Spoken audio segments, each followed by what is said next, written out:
नमस्कार, Byju's IAS Hindi platform पर आपका स्वागत है। आज हम लोग 21 दिसंबर 2021 के द हिंदू समाचार पत्र का विश्लेषण करेंगे, जो कि आपके आगामी संघ लोक सेवा आयोग के प्रारंभिक एवं मुख्य परीक्षा के दृष्टिकोण से लाभदायक सिद्ध हो सकता है। तो आइए पहले सत्र के विषय के बारे में जानकारी हासिल करते हैं। तो पहला टॉपिक है तीसरी भारत मध्य एशिया वार्ता। इसमें भारत को ग्रेट गेम प्रतिद्वंदिता का मुकाबला करने के लिए मध्य एशिया की ओर प्रयासों को दो गुना करना चाहिए। दूसरा है संघवाद पर लगातार हमला।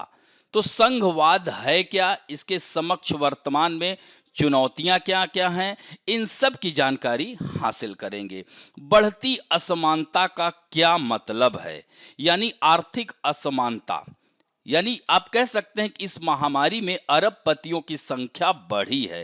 तो यह असमानता क्यों है, कैसे है, इन सब की चर्चा करेंगे। और अंतिम टॉपिक होगा अफगानिस्तान में महिलाओं की स्थिति। इसके बारे में बात करेंगे, क्योंकि यहाँ पर तालिबान राज इस समय है और इस तरह से अभी 15 अगस्त 2021 को ही तालिबान ने काबुल में वापसी की है। इसके बाद महिलाओं की स्थिति पर हम लोग इसमें चर्चा करेंगे और अंत में मुख्य परीक्षा अभ्यास प्रश्न उत्तर संरचना की बात करेंगे। तो आइए पहले टॉपिक की ओर चलते हैं।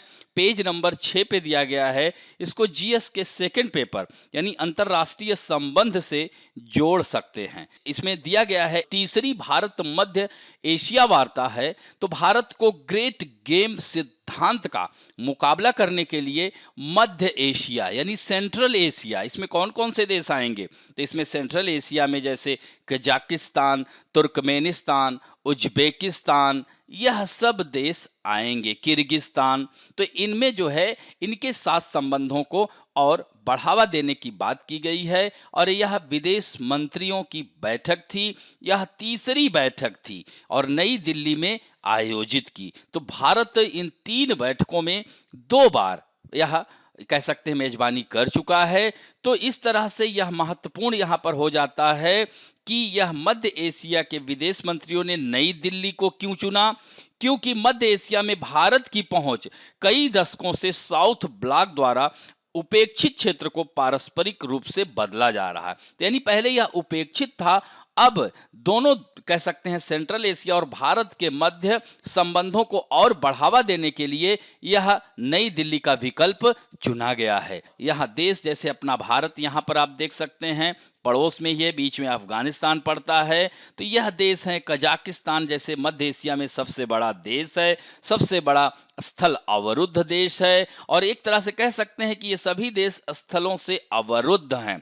तो यही कारण है कि यहाँ पर यह भारत इनसे संबंध स्थापित करके ढेर सारे मुद्दों पर चर्चा किया है। तो यहाँ पर उज्बेकिस्तान में पहली भारत मध्य एशिया वार्ता हुई थी। कहाँ पर हुई थी? उज्बेकिस्तान, जिसकी राजधानी ताशकंद है।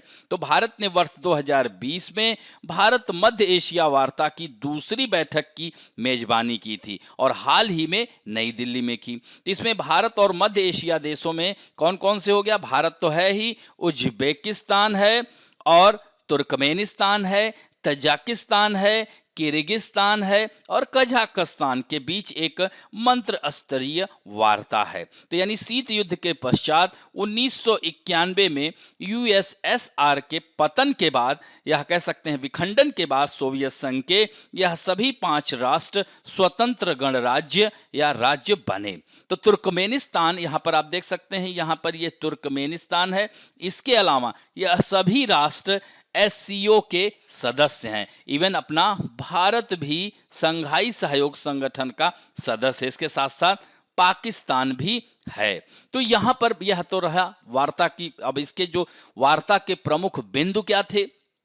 तो अफगानिस्तान को लेकर के काफी चिंतित हैं मध्य एशिया और भारत दोनों। तो अफगानिस्तान को तत्काल मानवीय सहायता प्रदान करने संबंधी वार्ता हुई दोनों गुटों के बीच या कह सकते हैं मध्य एशिया और भारत के बीच व्यापार को कैसे बढ़ाया जाए, क्योंकि अभी तक 2 अरब डॉलर से कम का योगदान रहा है। तो इसके पीछे कहीं ना कहीं अगर देखा जाए तो इसका स्थल अवरुद्ध होना चारों तरफ से, और इस तरह से अब इसको बढ़ाने की बात की जा रही है। कनेक्टिविटी में सुधार की दोनों में देशों ने चर्चा की, अंतर्राष्ट्रीय उत्तर दक्षिण परिवहन गलियारा के संबंध में चर्चा की, चाबहार बंदरगाह यह रणनीतिक दृष्टिकोण से, आर्थिक दृष्टिकोण से बहुत महत्वपूर्ण बंदरगाह है, तो यह ईरान में है। तो यह भारत, ईरान, अफगानिस्तान के संयुक्त प्रयासों से इसको इसी गलियारे से जोड़ने की बात की गई है इस बैठक में। और भारत की 1 बिलियन की लाइन ऑफ क्रेडिट जो है,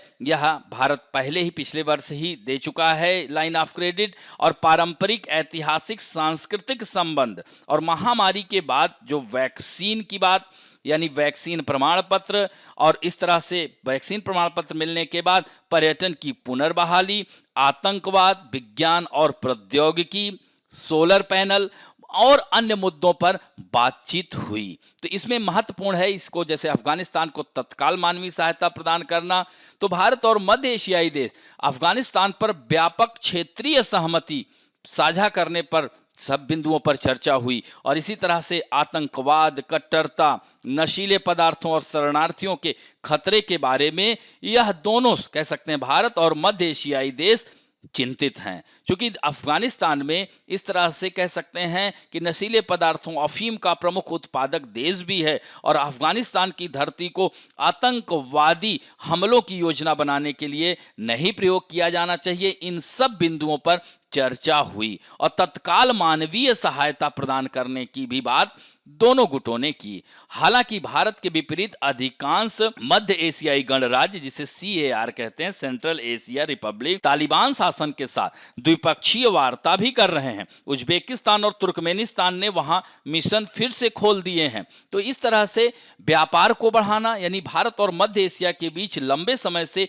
2 अरब डॉलर से कम का रहा है। तो इस पक्ष को बढ़ाने के इच्छुक हैं दोनों गुट, यानी सेंट्रल एशिया और भारत। और भारत ने इसके लिए मध्य एशिया को भू आबद्ध, यानी इसको क्या कहते हैं, लैंड लॉक्ड, यानी इसका मतलब क्या है, चारों ओर स्थलों से घिरा हुआ क्षेत्र होने की वजह से यहां पर जो है इसको जिम्मेदार माना जा रहा है। तो वाणिज्य में सुधार के लिए चाबहार पोर्ट के माध्यम से वैकल्पिक मार्ग खोजने की कोशिश पर भी चर्चा की गई है। कनेक्टिविटी में सुधार, तो चीन की बिल्ट एंड रोड इनिशिएटिव और $100 बिलियन के व्यापार कनेक्टिविटी पहल, पारदर्शिता, व्यापक भागीदारी और स्थानीय प्राथमिकताओं सहित क्षेत्रीय अखंडता के सम्मान के सिद्धांतों पर आधारित होनी चाहिए। और Turkmenistan, Afghanistan, Pakistan, Bharat gas pipeline जैसी कनेक्टिविटी पहल पर भी चर्चा की गई। भारत और मध्य एशिया के बीच नागरिक उड्डयन प्राधिकरणों, हवाई माल ढुलाई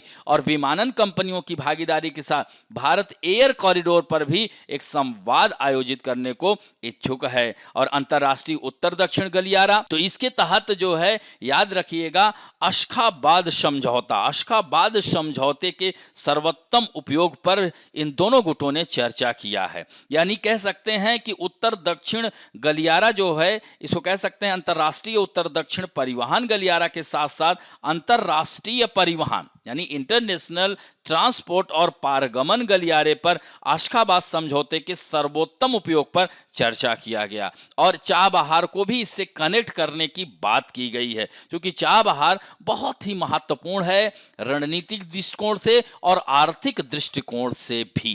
तो इस तरह से भारत की 1 बिलियन की लाइन ऑफ क्रेडिट संरचना, इसके उपयोग पर भी चर्चा की गई है। और पारंपरिक, ऐतिहासिक और सांस्कृतिक संबंध, तो दोनों के मध्य जो है संबंधों को और मजबूत करते हुए दोनों देशों ने आपसी सामंजस्य को स्थापित करने का प्रयास किया। और महामारी के बाद भारत और मध्य एशियाई देशों ने बृहद टीकाकरण के महत्व पर जोर दिया और टीकों को साझा करना, प्रौद्योगिकी हस्तांतरण, स्थानीय उत्पादन क्षमता के विकास, मेडिकल इंस्ट्रूमेंट या उत्पादों के लिए आपूर्ति श्रृंखला को बढ़ावा देने और मूल्य पारदर्शिता सुनिश्चित करने के सहयोग पर भी दोनों गुटों ने आह्वान किया, या सभी देशों ने आह्वान किया। और पर्यटन की पुनर्बहाली यानी कोरोना नामक इस महामारी के दौरान पर्यटन पूरा ठप पड़ा है। तो ऐसे में कोविड टीकाकरण सर्टिफिकेट की पारंपरिक कह सकते हैं प्रामाणिकता का इन मध्य एशियाई देशों ने स्वागत किया है, जबकि तजाकिस्तान, तुर्कमेनिस्तान और उज्बेकिस्तान के विदेश मंत्रियों ने सर्टिफिकेट की तुरंत मान्यता की मांग की है, जिससे कि पर्यटन को पुनः शुरू किया जा सके। और कजाकिस्तान, किर्गिस्तान ने तो इसका जो है स्वागत किया और इस तरह से पर्यटन को शुरू करने की बात की गई। और आतंकवाद, सभी देशों ने मांग किया है कि आतंकवाद में लिप्त अपराधियों, आयोजकों, वित्त पोषकों को प्रत्यर्पण और मुकदमे के सिद्धांत के अनुसार न्याय के दायरे में लाना चाहिए। और इसके साथ साथ विज्ञान और प्रौद्योगिकी के क्षेत्र में अंतर्राष्ट्रीय सोलर पैनल और संयुक्त राष्ट्र की स्थायी सदस्यता के बारे में भी भारत ने अवगत कराया। तो इस तरह से विभिन्न मुद्दों पर बात हुई और भारत और मध्य एशिया के बीच संबंधों में एक नई प्रवृत्ति देखने को मिल रही है। तो इस तरह से निष्कर्षतः हम यही कह सकते हैं कि भारत ने एशिया के अन्य हिस्सों के साथ संबंधों को मजबूत किया है। अब समय आ गया है कि वह मध्य एशिया की ओर अपने प्रयासों को दुगना उसे करना होगा और उस क्षेत्र में चल रहे ग्रेट गेम प्रतिद्वंदिता का भी मुकाबला करना है और उन देशों के साथ अपने साझा इतिहास को पुनः प्राप्त करना है, जो कि एक महत्वपूर्ण बाजार है, ऊर्जा का एक स्रोत है। कजाकिस्तान यूरेनियम का सबसे बड़ा उत्पादक देश है और उग्रवाद और कट्टरता के खतरों के खिलाफ एक सुरक्षा कवच भी है। तो इस तरह से निष्कर्षतः हम कह सकते हैं कि आने वाले दिनों में मध्य एशिया और भारत के संबंधों में एक नई इबारत लिखी जाएगी। अब बढ़ते हैं दूसरे टॉपिक की ओर। पेज नंबर 7 पे है, यह भी संपादकीय पृष्ठ पे आया हुआ है। इसको पॉलिटी से जोड़ सकते हैं। The sustain attack on federalism, यानी क्या कहते हैं, संघवाद। तो इस संघवाद पर लगातार हमला। तो केंद्र सरकार ने पिछले कुछ वर्षों में कई ऐसे निर्णय की वजह से संघवाद कमजोर हुआ है।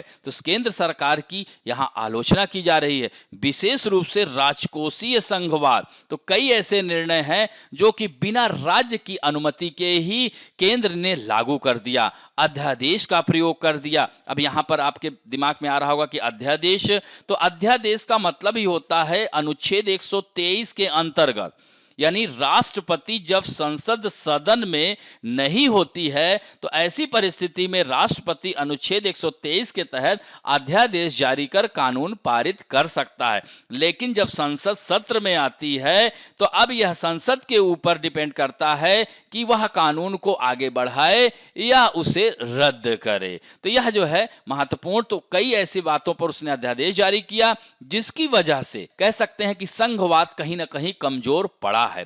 वह कई ऐसे उदाहरण हैं। तो आइए आगे, पहले सर्वप्रथम आपको यह जानना आवश्यक है कि संघवाद होता क्या है। तो संघवाद, भारतीय शासन प्रणाली में संघवाद प्रणाली को अपनाया गया है। तो यहां पर देख सकते हैं जैसे अमेरिका और भारत, तो अमेरिका में राष्ट्रपति प्रणाली है, भारत भी राष्ट्रपति प्रणाली को अपनाता है, अध्यक्षात्मक है, लेकिन भारत में संसदनात्मक प्रणाली है, यानी भारत में राष्ट्रपति भी है और प्रधानमंत्री भी है, लेकिन भारत में संसदीय कार्य व्यवस्था है। जैसे कनाडा में भी फेडरल सिस्टम है।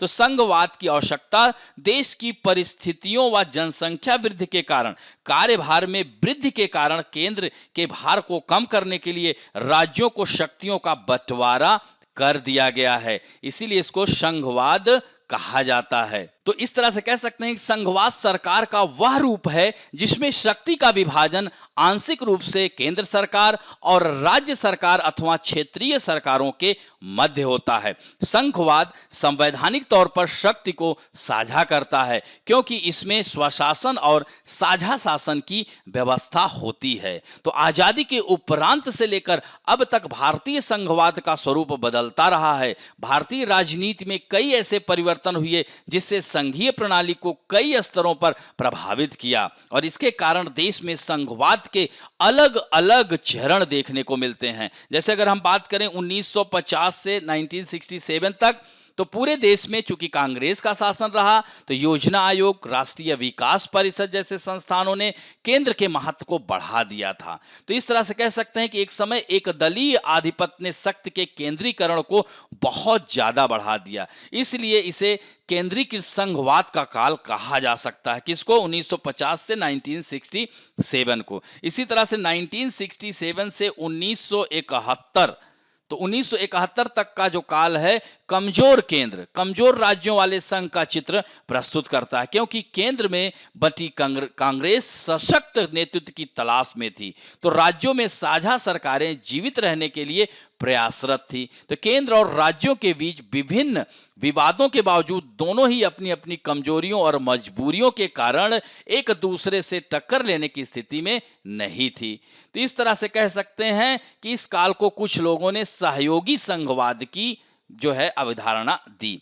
इसी तरह से 1971 से 1977 के बीच ये एकात्मक संघवाद का काल कहा जा सकता है, क्योंकि 71 के आम चुनाव में इंदिरा गांधी के नेतृत्व में देश में कांग्रेस पार्टी का एकाधिकार स्थापित हुआ और इस समय न्यायपालिका की शक्ति में कमी का प्रयास व राज्य सरकारों का इच्छानुसार गठन व पुनर्गठन किया गया और 1996 से लेकर के 2014 तक होने वाले आम चुनाव से भारतीय राजनीतिक व्यवस्था में आमूलचूल परिवर्तन आया और इन चुनावों के बाद के काल को सौदेबाजी वाली संघ व्यवस्था की भी संज्ञा दी, क्योंकि उस समय कोएलिशन पार्टी की सरकार खूब सारी बनी। लेकिन 2014 के बाद फिर से एक मजबूत केंद्र सरकार स्थापित हुई, जिसकी वजह से यह काल भी कह सकते हैं कि उलट पुलट वाला है। इस कह सकते हैं कि खासकर राजकोषीय यानी वित्त मंत्रालय की जो 15वीं रिपोर्ट है, बिना राज्यों के संज्ञान के ही वित्त आयोग ने उसे पारित कर दिया।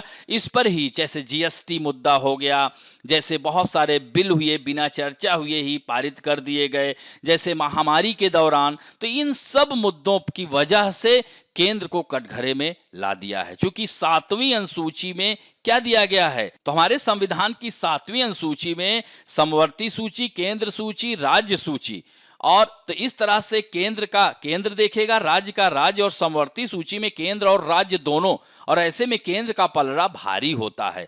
तो लेकिन अगर केंद्र ज्यादा निरंकुश होता है तो सीधे सीधे केंद्र और राज्यों के बीच संबंधों में खटास आती है। जैसे आप देखा होगा आपने महाराष्ट्र के एक मंत्री ने आरोप लगाया, कुछ दिन पहले ही आप लोगों ने ड्रग तस्करी में कुछ अभिनेताओं के लड़कों को पकड़ लिया था। इसी तरह से पश्चिम बंगाल में आए दिन जो है राज्य और केंद्र के बीच झड़प होती रहती है। तो महत्वपूर्ण यहां पर है, जैसे महामारी के बीच इस कथन के कुछ तथ्य राज्यों के साथ काफी दृढ़ता से प्रतिध्वनित होते हैं। कुछ केंद्र सरकार के संघीय विरोधी कदमों के बारे में शिकायतें करते हैं, विशेष रूप से वित्तीय संघवाद, यानी कह सकते हैं कि इस समय वित्तीय संघवाद के सिद्धांतों को कमजोर कर दिया गया है। तो इस तरह से बढ़ती मौद्रिक हिस्सेदारी और 15वें वित्त आयोग के संदर्भ की शर्तों और बिना परामर्श के जैसे विमुद्रीकरण लागू करना, बिना बताए हुए एकाएक घोषणा कर दी, जीएसटी के संस्थागतकरण, आउटसोर्सिंग में प्रकट हुआ। तो इन सब मुद्दों की वजह से केंद्र पर यह आरोप लगा रहे हैं कि लगातार केंद्र जो है संघवाद को कमजोर कर रहा है। जैसे स्मार्ट सिटीज मिशन के तहत वैधानिक कार्यों, जीएसटी मुआवजे के हस्तांतरण में देरी, वन नेशन वन राशन आदि जो योजनाएं हैं, तो इसमें महत्वपूर्ण महामारी और संघवाद। तो प्रशासन ने महामारी के दौरान संघवाद के सिद्धांतों पर भी हमला किया। जैसे आपने देखा होगा 2005 का जो डिजास्टर था उसका प्रयोग कर दिया गया। इसी तरह से जो महामारी अधिनियम को लागू कर दिया गया और हाल के दिनों में केंद्र सरकार द्वारा शुरू की गई कई अन्य नीतियों ने भी राज्य की स्वायत्ता को कमजोर किया। जैसे बैंकिंग विनियमन संशोधन अधिनियम 2020, राष्ट्रीय राजधानी क्षेत्र की सरकार संशोधन अधिनियम 2021, भारतीय समुद्री मत्स्यिकी विधेयक, मसौदा बिजली विधेयक, बांध सुरक्षा विधेयक, राष्ट्रीय शिक्षा नीति और ड्राफ्ट ब्लू इकोनॉमी, इन सब मुद्दों की वजह से। तो इसी तरह से केंद्र सरकार द्वारा एकत्र किए गए कुल करों में गैर विभाज्य पूल उपकर अधिभार का हिस्सा देख रहे हैं कि 12% से बढ़कर 23.46% हो गया और 6 दिसंबर 2021 को ही 2020-21 के लिए सरकारी खजाने में पेट्रोलियम क्षेत्र के कुल योगदान में उसका हिस्सा 68% था, जो कि राज्यों के लिए केवल 32% बचा। जबकि 2013-14 में यह 50-50% था।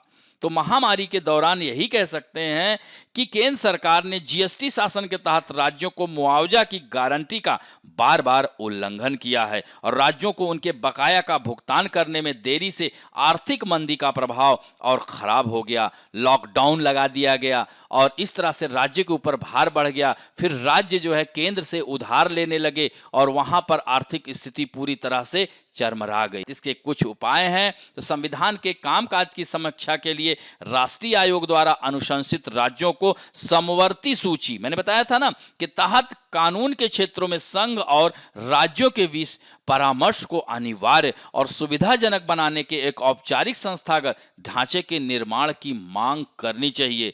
तभी यह कह सकते हैं संघवाद जो बार बार हमला हो रहा है ये तभी रुकेगा। राज्य सरकारें संघ द्वारा शुरू किए गए परामर्शों के जवाब तैयार करने में उनका समर्थन करने के लिए मानव संसाधनों को तैनात करने पर भी विचार कर सकती हैं।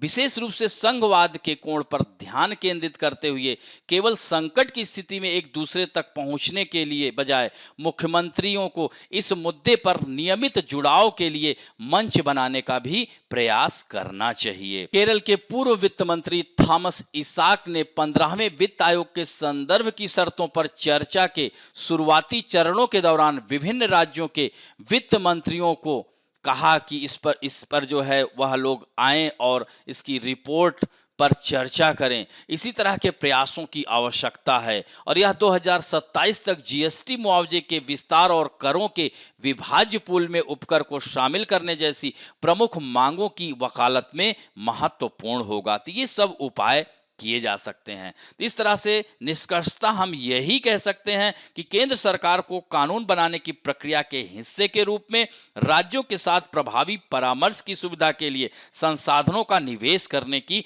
आवश्यकता है और यह महत्वपूर्ण है कि संघ एक ऐसी प्रणाली स्थापित करे जहां नागरिकों और राज्यों को भागीदार के रूप में माना जाए, न कि विषयों के रूप में माना जाए। तो उपरोक्त उदाहरणों से हम यही कह सकते हैं। और अब बढ़ते हैं तीसरे महत्वपूर्ण टॉपिक की ओर। यह पेज नंबर 7 पे आया हुआ है। इसको सोशल जस्टिस के अंतर्गत डाल सकते हैं, सेकेंड पेपर के अंतर्गत। तो यहां पर दिया गया है बढ़ती असमानता का क्या मतलब है।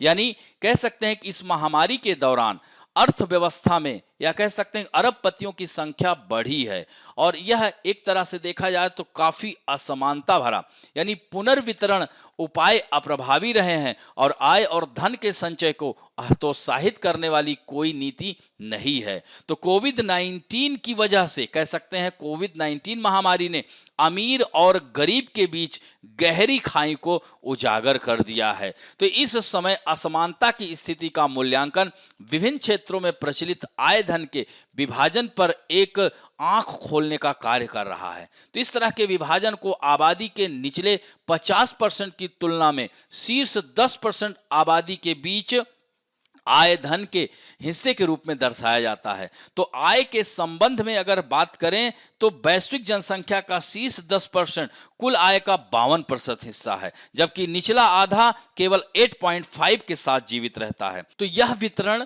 निम्नतम आय असमानता के साथ बढ़ते मध्यम वर्ग की प्रवृत्ति को दर्शाता है और यह भी दर्शाता है कि गरीबों की स्थिति दिन ब दिन बिगड़ती जा रही है और संपत्ति के मामले में वैश्विक के शीर्ष 10% के पास कुल संपत्ति का 76% हिस्सा है, जबकि नीचे के 50% के पास मात्र 2% है। तो यही कह सकते हैं कि एक ओर पुनर्वितरण के प्रभावी उपायों के अभाव में और दूसरी ओर अनुचित संचय को हतोत्साहित करने वाले उपायों के अभाव में बेरोकटोक संचय की प्रथा संभव हुई है। असमानता के स्तर क्या है? तो यह असमानता अलग अलग क्षेत्रों में अलग अलग है। जैसे यूरोप महाद्वीप की बात अगर करें तो वहां मध्यम है, जबकि अफ्रीका में यह बहुत ज्यादा है। तो शीर्ष 10% की यूरोप में 36% की आय हिस्सेदारी है, जबकि शीर्ष 10% की पश्चिम एशिया और उत्तरी अफ्रीका में कुल आय का 58% हिस्सा है। तो यही असमानता दर्शाती है कि उचित उपायों से बिगड़ती असमानताओं से से बचा जा सकता है। तो इस पैटर्न की पुष्टि शीर्ष 10% और निचले आधे की औसत आय के अनुपात के आधार पर की जाती है, जो कि 50 से 50 प्लस तक होती है, जो अन्यथा आय में असमानता को दर्शाती है। तो संपत्ति के क्षेत्र में स्थिति और भी खराब हो जाती है। शीर्ष 10% के पास कुल संपत्ति का 76% है, जबकि निचले आधे हिस्से के पास 2%। जैसा कि मैं बता चुका हूं, तो विभिन्न क्षेत्रों के अध्ययन से यही पता चलता है कि वैश्विक असमानता में बड़े पैमाने पर दक्षिण एशियाई, दक्षिण पूर्व एशियाई और लैटिन अमेरिकी देशों, उप सहारा अफ्रीका, पश्चिम एशिया और उत्तरी अफ्रीका का योगदान है।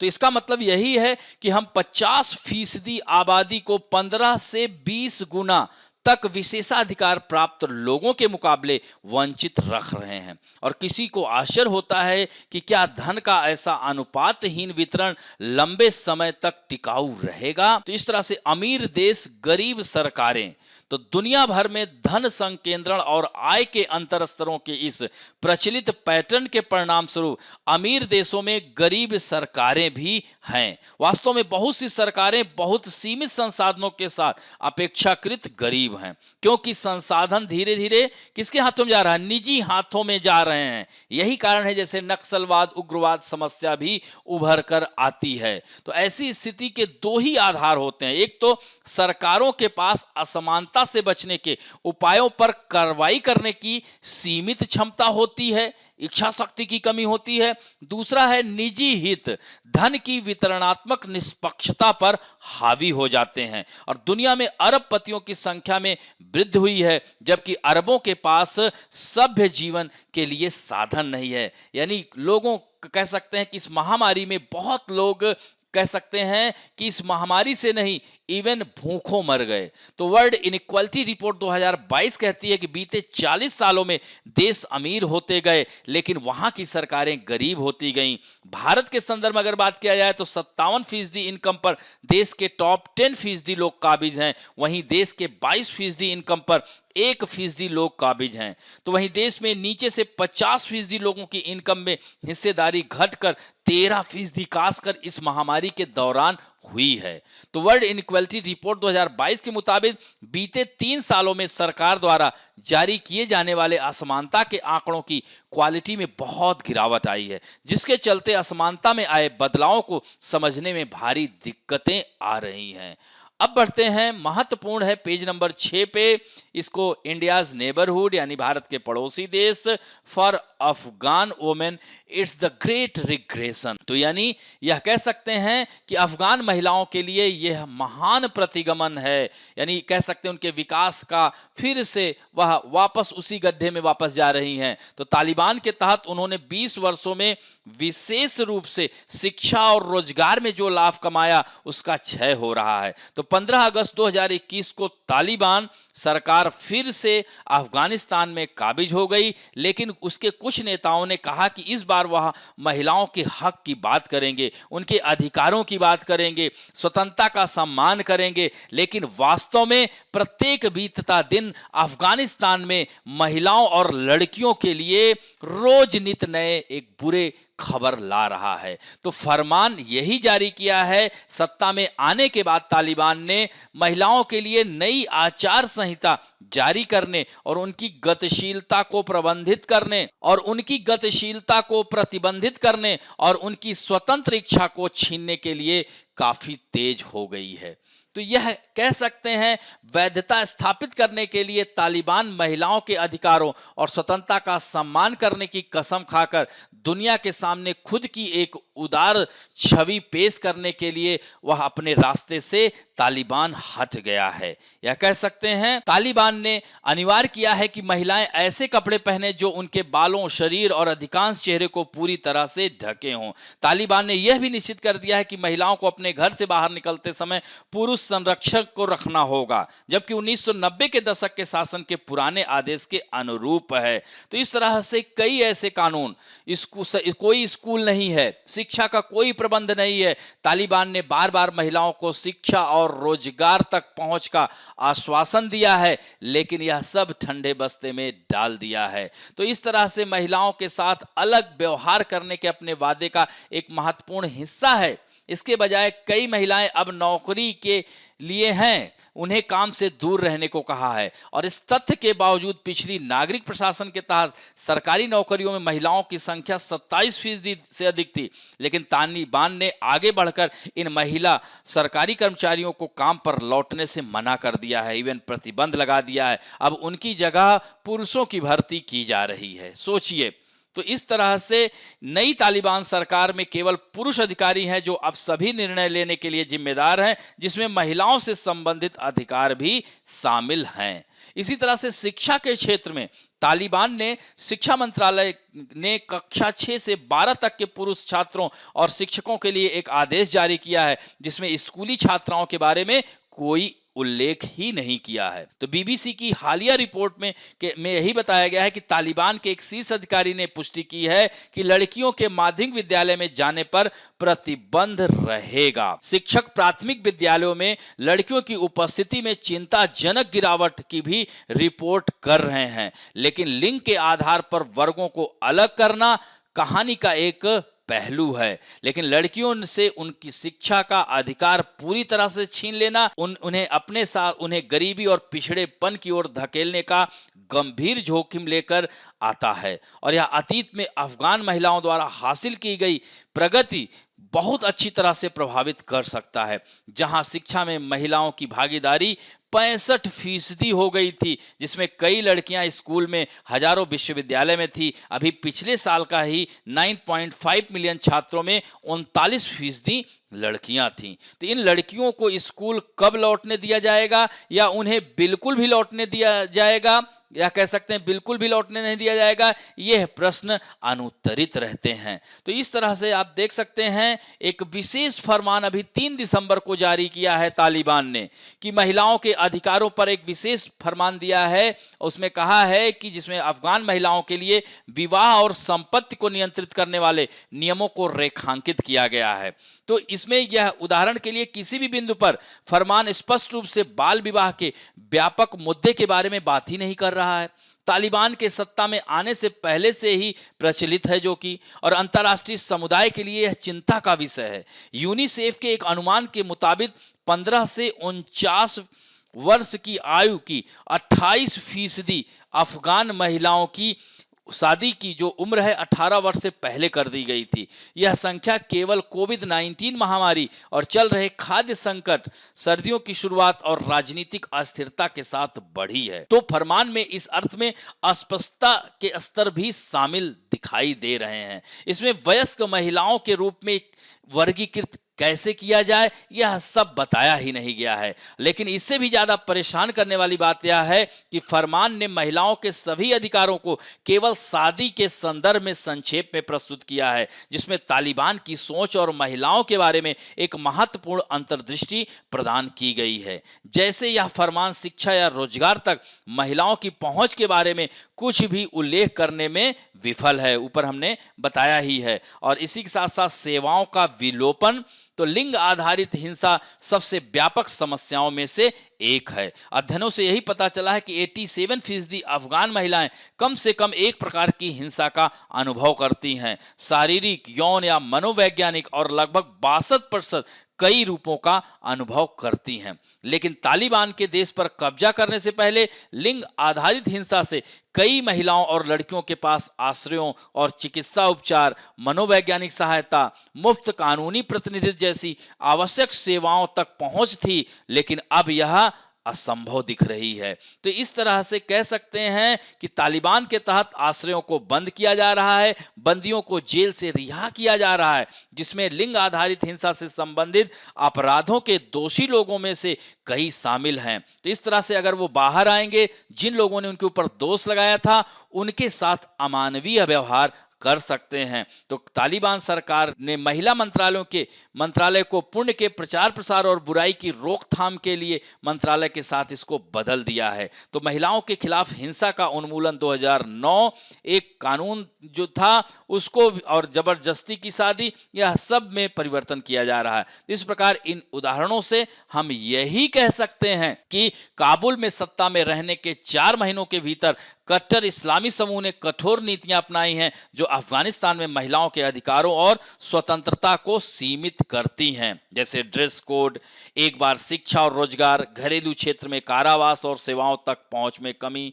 अब बढ़ते हैं मुख्य परीक्षा अभ्यास प्रश्न की ओर। भारत ने बहुत लंबे समय तक मध्य एशियाई अर्थव्यवस्था की उपेक्षा की है। क्या आप इस आकलन से सहमत हैं? भारत किन क्षेत्रों में इन देशों के साथ बेहतर संबंध बना सकता है? तो इसको भी वही मैंने कहा भूमिका में सर पहले बात करेंगे कि तृतीय भारत और मध्य एशिया वार्ता दिल्ली में हुई, जिसमें विभिन्न मुद्दों पर चर्चा की गई। तो निश्चित रूप से पिछले कुछ समय में कह सकते हैं यह मध्य एशियाई अर्थव्यवस्थाओं की उपेक्षा तो हुई थी, लेकिन अब भारत कह सकते हैं साउथ ब्लॉक पूरी तरह से मध्य एशिया के साथ कार्य करने के लिए तत्पर है। तो विभिन्न क्षेत्रों की जो मैंने चर्चा की थी उन सबको लिखते हुए यह आप अंत में निष्कर्ष जो मैंने बताया था उसको लिखिएगा। इसी तरह से दूसरा प्रश्न है, भारत में संघवाद की अवधारणा पिछले कुछ वर्षों में अलग अलग तरीकों से विकसित हुई। तो जैसे मैंने अलग अलग ईयर में बताया उसकी चर्चा आपको करना है। तो इस तरह से आशा करता हूं कि आज का भी वीडियो आप लोगों को अच्छा लगेगा,